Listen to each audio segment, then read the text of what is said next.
선교사역과 구제사역에 온전히 쓰일 줄 믿사오며 이 모든 말씀 예수님의 이름으로 기도드립니다. 아멘. 자, 오늘은 설교 전에 우리 성도들에게 제가 사과의 말씀부터 드리도록 하겠습니다.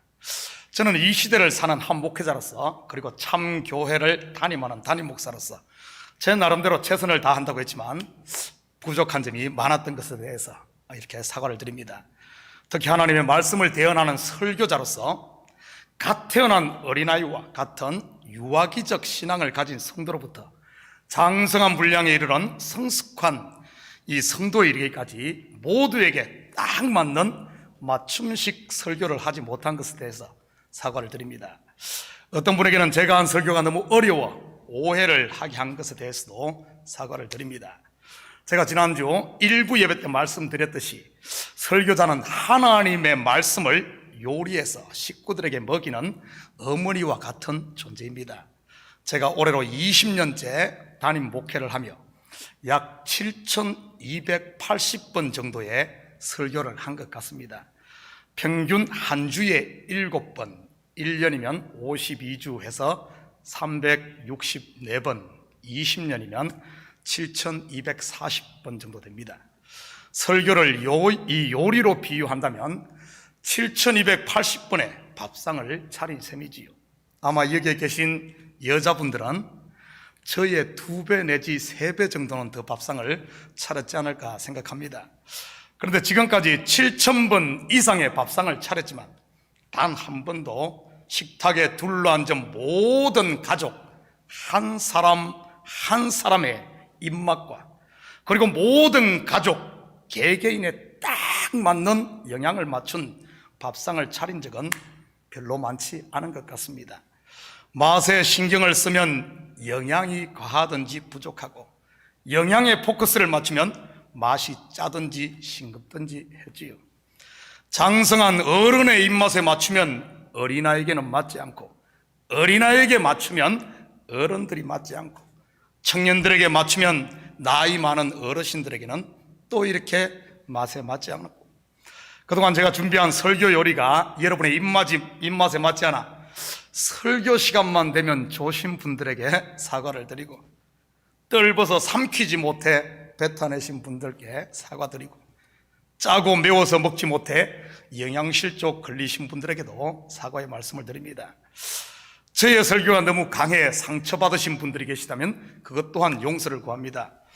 앞으로 더 세심하게 사랑으로 준비할 테니 사랑으로 받는다면 그 부족한 부분이 채워질 것으로 믿습니다.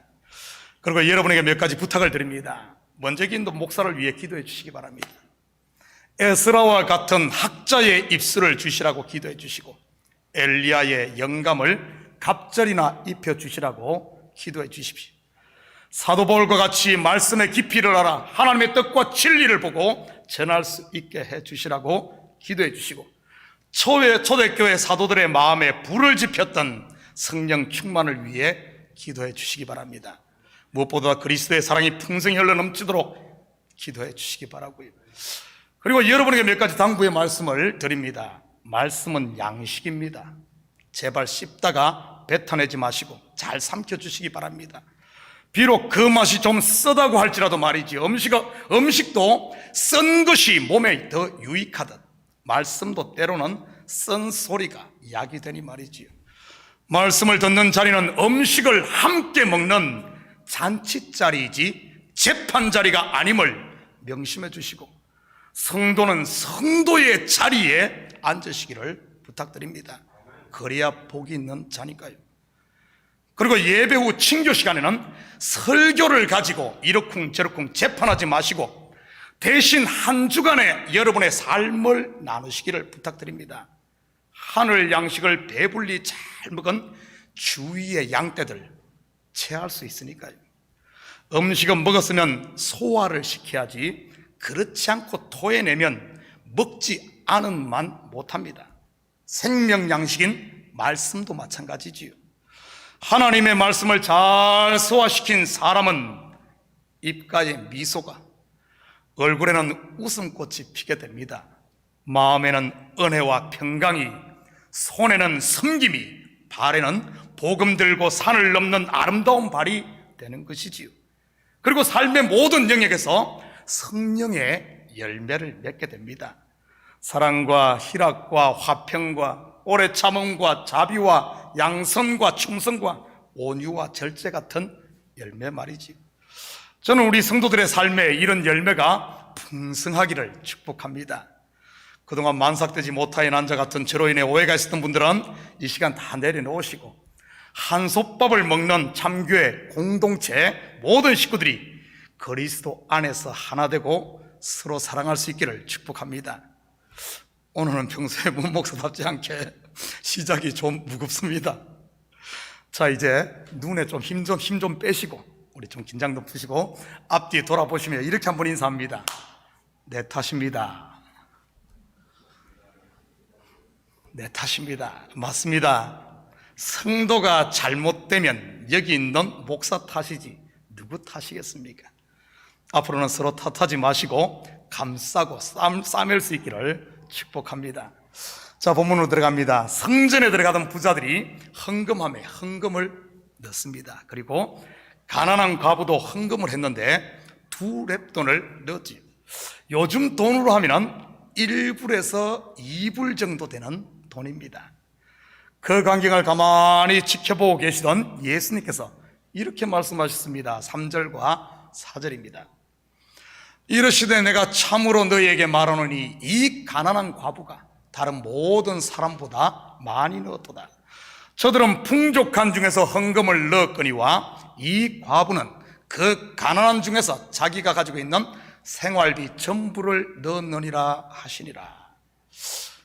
오늘 들어오시면서 생활비 전부 헌금함에 넣으신 분 손 들어 보시기 바랍니다. 아무도 없습니까? 하신 분 계시면 제가 박수 쳐드리려고 했는데, 그렇다면 오늘 본문이 헌금은 가난한 과부처럼 생활비 전부를 해야 하는 거야가 예수님의 취지일까요? 가난한 과부를 칭찬하고 지켜 세움으로 너희들 부자들 너희들 헌금 더 많이 해야 하는 거야, 이렇게 말이지요. 그런데 그렇게 보기에는 뭔가 좀 미심쩍은 부분이 있어서 제가 이 설교를 준비하며 여러 책들과 또 많은 목사님들의 설교들을 들어보았습니다. 대체적으로 오늘 본문을 크게 2가지로 해석을 했더군요. 첫째는 가난한 과부가 드린 헌금에 포커스를 맞춰서 헌금은 양이 아니라 질이다 식으로 말이지요. 물론 양보다 질입니다. 그런데 살림살이를 맡아서 해야 하는 재정부 입장에서는 양도 중요하지 않겠습니까? 오늘 본문의 과부처럼 전부라고 하면서 성도들이 1불씩만 한다면 이 교회 문 닫아야 하지 않을까요? 그리고 2번째는 이와는 전혀 다른 해석입니다. 원래 성경은 장절 구분이 없었습니다. 다시 말해 20장과 21장의 구분이 없이 같은 스토리로 이어져 있었지요. 그렇게 연결해서 보면 20장 마지막 부분이 서기관들을 삼가라는 내용입니다. 거기에 보면 과부의 가산을 삼킨다는 이런 이야기가 나옵니다. 확인합니다. 20장 47절입니다. 그들은 과부의 가산을 삼키며 외식으로 길게 기도하니 그들이 더 엄중한 심판을 받으리라 하시니라. 그러면서 바로 이어지는 내용이 오늘 본문의 가난한 과부의 헌금 이야기지요. 그런데 가난한 과부가 이렇게 자기의 전 재산 헌금을 하도록 누가 가르쳤을까요? 헌금은 이렇게 하는 거야 하면서 누가 그 당시 이 하나님의 율법을 가르쳤습니까? 바로 서기관들이지요. 아마 사르밧 과부의 예를 들어가면서 말이지요. 구약의 사르밧 과부 이야기 아시죠? 마지막 남은 떡 한 조각을 엘리야에게 드렸더니 기근이 끝날 때까지 기름과 가루가 마르지 않았다는 이야기 말입니다. 만약 여러분이 교회에서 이렇게 배웠다면 여러분 손에 마지막 이불이 전부라면 어떻게 하시겠습니까? 당장 베이글 사 먹고 저녁부터 굶으시겠습니까? 아니면 그것 헌금하고 앞으로 끼니 걱정하지 않고 사시겠습니까? 사르밧 과부가 그랬으니까요. 당연히 여러분이 가진 이불을 전부 헌금할 것이 틀림없습니다. 그러면서 무엇을 기대할까요? 마르지 않는 사르밧 과부의 가루통과 기름병 아니겠습니까? 혹시 여러분 가운데 이렇게 신앙생활 하시는 분은 없습니까? 2판, 4판, 합의 6판으로 말이지요. 5절과 6절 같이 봅니다. 어떤 사람들이 성전을 가리켜 그 아름다운 돌과 흙물로 꾸민 것을 말하며 예수께서 이르시되 너희 보는 이것들이 날이 이르면 돌 하나도 돌 위에 남지 않고 다 무너뜨려지리라. 성경은 원래 장절 구분이 없었다고 했습니다. 다시 말해 과부의 헌금 살펴본 이야기와 5절 6절의 이야기가 하나로 이어졌다는 말이지요. 당시 성전 주위에는 13개의 헌금함이 있었다고 합니다. 그리고 그 헌금은 성전 보수와 정축을 위해 사용되었고요. 예수님 당시에 있던 성전을 헤롯 성전이라고 부르는데 헤롯이 46년 동안 지었지만 완공되지 못하고 있었습니다. 그런데 이 성전이 어떻게 지어져 가고 있었을까요? 아름다운 돌과 헌물, 바로 위에서 언급한 과부들의 가산이지. 먹을 것 안 먹고 드린 생활비 전부 말입니다. 이렇게 지어진 성전, 돌 하나도 돌 위에 남지 않고 다 무너뜨려지리라. 다시 말해 본문의 핵심이 가난한 과부의 헌금 행위를 칭찬하는 게 목적이 아닌 잘못된 서기관들의 이 가르침, 실상을 고발하는 것이다 라고 해석을 하는 경우가 두 번째 경우입니다. 한 본문을 가지고 어떻게 이렇게 전혀 다른 해석이 나올 수 있을까요? 여러분은 본문의 포커스가 어디에 있는 것 같습니까? 헌금은 이렇게 하는 거야 하시며 가난한 과부를 칭찬하는 것입니까? 아니면 서기관들의 잘못을 고발하는 것입니까? 머리가 혼돈하고 공하며 허감이 깊은 위에 있습니까? 너무 복잡하게 생각하지는 마십시오. 그러다가 머리 쥐나니까요. 저는 둘 다인 것 같습니다. 마치 이런 것이지요. 여기 쿼러 동전이 하나 있습니다. 여기 있네요. 쿼러 동전이 있어요. 제가 가진 이 쿼러 동전 앞면에는 사람의 형상이 새겨져 있지요. 미국 초대 대통령 조지 워싱턴 상입니다. 그리고 이 뒷면에는 독수리가 새겨져 있네요. 만약 평생 이 동전의 앞면만 본 사람에게 뒷면에 독수리를 보여주며 이것이 쿼러 동전이라고 하면 믿을까요? 당연히 아니라고 하겠지요. 쿼러 동전에는 조지 워싱턴 대통령의 형상이 있어야지 어떻게 독수리가 있냐고 말이지요. 대통령과 독수리가 어떻게 같을 수 있냐고 하면서 말입니다. 그런데 미국에 쿼러 동전이 이 문양만 있을까요? 아닙니다. 50개 스테이트마다 동전의 뒷면 문양이 각지마다 좀 다릅니다. 문양이 다르다고 쿼러 동전이 아닙니까? 한 가지 예를 들어보겠습니다. 대학생이던 시절에 웃지 못할 에피소드가 하나 저에게 있습니다.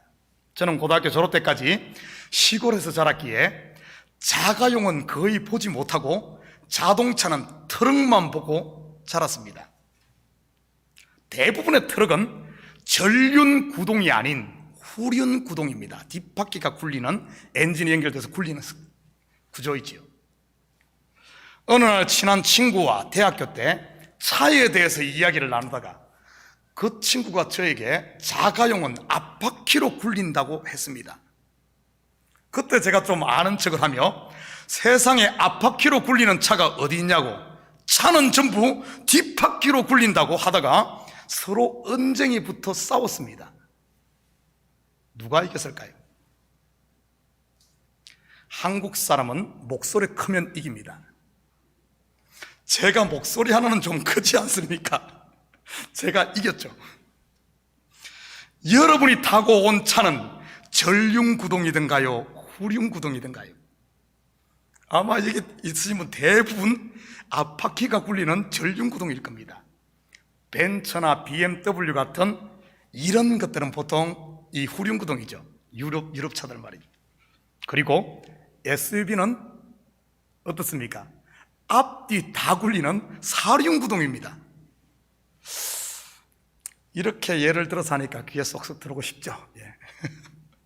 진작 이렇게 설교를 했어야 하는데 그동안 너무 이렇게 밀어붙여서 죄송합니다. 앞으로 이렇게 쉽게 설교하도록 하겠습니다. 가난한 과부처럼 헌금해라도 맞고 서기관의 잘못을 폭로한 것도 맞습니다. 고구마를 갈아서 마시든 쪄서 먹든 아니면 구워 먹든 덴뿌라를 해 먹든 잘 먹고 소화시키면 살이 되고 피가 되고 우리 삶의 에너지의 원동력이 될 줄 믿습니다. 헌금은 마음을 담아 정성껏 그리고 최선을 다해 하십시오. 그리고 서기관들의 잘못된 가르침인 돈 놓고 돈 먹기식의 가르침은 분별할 수 있기를 축복합니다. 그렇지 않으면 평생 헌신하고도 돌 하나도 돌 위에 남지 않는 모래 위에 지은 집이 될 수 있으니까요. 설교 끝입니다. 여러분의 입맛에 마음대로 알아서 선택해 드십시오 하면 좋을 것 같은데 시간이 너무 많이 남아 있습니다. 조금만 더 본문을 들여다 보십시다. 누가복음을 1년 넘게 강해해 오면서 깨달은 말씀인데 어렵다고 생각되시는 분들은 뒷면에 독수리 없다고 불평하지 마시고 이 알래스카 쿼러 동전은 이렇구나 생각하시고요. 그렇게 받아들였으면 좋겠습니다. 1절입니다. 예수께서 눈을 들어 부자들이 헌금함에 헌금 넣는 것을 보시고, 예수께서 눈을 들어 할 때 눈을 들어가 아나블레포라는 이 단어인데 이는 위의 차원으로 보다 이런 의미입니다. 단순히 저 사람들이 얼마를 헌금하나 하고 예수님께서 유심히 쳐다본 것이 아니고요. 그리고 성경에서 부자는 누구를 일컫는 말입니까? 단순히 돈 많은 사람이라고 생각했나요? 여러분 생각합니까? 여러분, 제가 부자일까요? 아닐까요? 부자입니다. 제 사례비가 한 달에 3,000불입니다. 한 달에 1,000불 버는 사람에 비해 3배를 받지요. 그러니 부자 아닙니까? 다시 묻겠습니다. 제가 부자입니까? 아닙니까? 저 아주 가난한 사람입니다. 우리 집주인은 한 달에 3만 불을 버니까요. 그냥 예를 든 겁니다. 저는 그분에 비하면 10분의 1밖에 못 받으니 얼마나 가난한 사람입니까? 얼마의 돈이 은행에 저축되어 있어야 부자입니까? 500만 불인가요? 1,000만 불인가요? 성경에서 부자는 단순히 돈이 많은 게 부자가 아닌 바로 율법으로 쌓은 의로 의인인 척하는 서기관이 부자요, 바리새인들이 부자요, 종교 지도자들을 일컬어 부자라고 하는 것입니다. 어쩌면 이곳에도 부자가 있을 수 있고요. 나는 여기 있는 사람들과는 차원이 달라. 성경을 창세기부터 요한계시록까지 쫙 다 깨고 있고 하나님으로부터 직통계시를 받고 죄가 나를 보면 36개를 하며 도망가니 말이지. 혹시 이런 분 계신가요? 그렇다면 부자가 드리는 헌금 또한 단순히 돈만을 말하는 게 아닌 그들의 마음, 즉 자기가 쌓은 의를 말하는 것이라는 사실을 알 수 있지요. 이들이 드리는 헌금의 실체를 한번 볼까요? 누가복음 18장 11절 12절입니다. 바리새인은 서서 따로 기도하여 이르되 하나님이여 나는 다른 사람들 곧 토색, 불의, 간음을 하는 자들과 같지 아니하고 이 세리와도 같지 아니함을 감사하나이다. 나는 일에 2번씩 금식하고 또 소득의 11조를 드리나이다 하고 한 군데 더 봅니다. 마태복음 25장 44절입니다. 그들도 대답하여 이르되 주여 우리가 어느 때에 주께서 줄이신 것이나 목마르신 것이나 나그네 세신 것이나 헐벗으신 것이나 병드신 것이나 옥에 갇히신 것을 보고 공양하지 아니하더이까. 이들이 하나님께 이런 일들을 했다는 겁니까? 안 했다는 겁니까? 부자들이 드린 헌금 다름 아닌 바로 율법에서 난 자기의였던 것이지. 이러한 헌금 행위 하나님이 기뻐하셨을까요? 드릴 것은 안 드리고 쓰레기만 드린 이들의 헌금 말이지. 하나님이 원하시는 헌금은 가난한 과부처럼 2렙돈 곧 생활비 전부를 드려야지. 그렇다면 무엇이 2렙돈 생활비 전부를 드리는 것일까요? 시편 51편 17절입니다. 하나님께서 구하시는 제사는 상한 심령이라. 하나님이여 상하고 통회하는 마음을 주께서 멸시하지 아니하시리이다. I have sinned to God. 나는 죄인입니다 하는 고백과 그분의 은혜 앞에 2손을 트는 그런 가난한 마음 아니겠습니까? 그런데 이들은 둘 중에 하나인 반쪽만 드렸습니다. 자신의 죄인됨은 싹 감추고 하나님 나 잘했죠 하는 식의 자기의 말이지. 사도 바울이 나중에 예수 그리스도를 만나고 이런 율법에서 난 자기의를 무엇이라고 했습니까? 배설물이라고 했지. 속된 표현으로 부자들은 지금 하나님 앞에 배설물만 갖다 드리고 있다는 뜻입니다. 오늘 본문의 부자들의 헌금을 다르게 보여주는 곳이 있습니다. 사도행전 5장 1절 2절입니다. 아나니아라 하는 사람이 그의 아내 삽비라와 더불어 소유를 팔아 그 값에서 얼마를 감춤해 그 아내도 알더라. 얼마만 가져다가 사도들의 발 앞에 두니. 이들이 감춘 그 얼마가 무엇이겠습니까? 바로 하나님께 드려야 할 상한 심령, 요것만 싹 뺀 것이지. 이들이 드린 것은요, 반쪽짜리 쓰레기, 배설물, 자기의 아니겠습니까? 선악과를 따먹은 아담과 하와가 자기들이 만든 무화과 나무에 옷만 걸치고 있었으면 어떻게 되었겠습니까? 이제 겨울이 시작되는데 얼어 죽지 않았겠어요? 영원한 저주 아래서 말이죠. 그런데 그들은 어떻게 했습니까? 그 모습 그대로 하나님 앞에 섰습니다. 그러니 겨울이 돼도 걱정할 필요 없는 가죽 옷을 선물로 받은 것이지. 지금 아름다운 돌과 헌물로 꾸미며 증축되고 있던 헤롯의 돌성전, 누구의 헌금으로 지어졌을까요? 가난한 과부가 드린 2렙돈일까요? 아니면은 부자들이 드린 뭉칫돈일까요? 당연히 부자들이 드린 뭉칫돈이지요. 여러분 한번 생각해 보십시오. 펜이 모아서 교회 건축할 수 있겠습니까? 1불, 2불 모아서 교회 건축할 수 있겠어요? 어린 반푼어치도 없지요. 적어도 수표책이 모아져야 이런 건물을 지을 수 있지 않겠습니까? 그렇게 해서 쌓은 헤롯의 돌성전 어떻게 됩니까? 돌 하나도 돌 위에 남지 않고 다 무너뜨려지리라. 바로 바벨탑의 무너짐이요, 모래 위에 지은 집의 무너짐이지요. 혹시 지금까지 신앙생활 하시면서 부자의 헌금만 드리고 있지는 않았습니까? 하나님, 저는요 장로님들도 못하는 전도도 30명 했고요, 안수 집사님들 못하는 교회 청소 내가 다 했고요, 권사님들도 안 하는 주방봉사 내가 다 했고요, 술은 한 모금도 안 마셨고요, 담배는 고3 때 호기심에서 두 까치만 피웠고요, 주일은 한 번도 안 빠졌고요, 기도는 하루에 3시간씩 했고요. 나 잘했죠?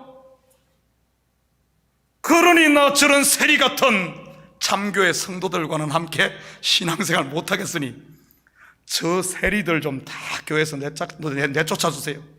안 그러면 나 교회 확 떠납니다. 그러면 목사가 신발도 안 신고 쫓아가서 잡을 것 같습니까? 예, 잡습니다.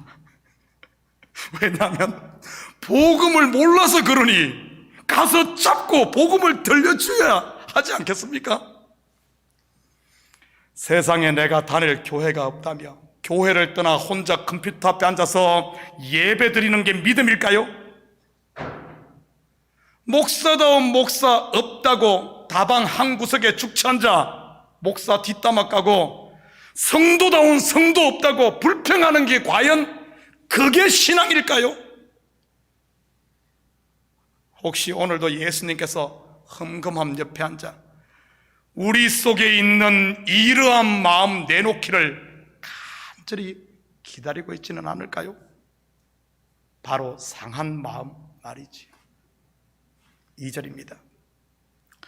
또 어떤 가난한 과부가 2렙돈 넣는 것을 보시고, 성경에서 가난이 무엇입니까? 돈 없는 게 가난입니까? 마태복음 5장 3절입니다. 심령이 가난한 자는 복이 있나니 천국이 그들의 것이며, 가난은 자기 의가 없는, 하나님의 은혜 없이는 살 수 없는 그런 마음을 말하는 것입니다. 그리고 과부는요, 지난번 설교에서 제가 율법 남편이 죽은 저와 여러분이 모두 과부라고 했습니다. 알고 보면 성도는 모두가 오늘 본문의 가난한 과부인 것이죠. 이 과부가 넣은 헌금이 무엇입니까? 2렙돈, 곧 생활비 전부입니다. 성경에서 둘은 정인의 수로 율법과 진리, 선악과와 생명과 십자가와 부활, 상한 마음과 은혜를 말하는 것이지요.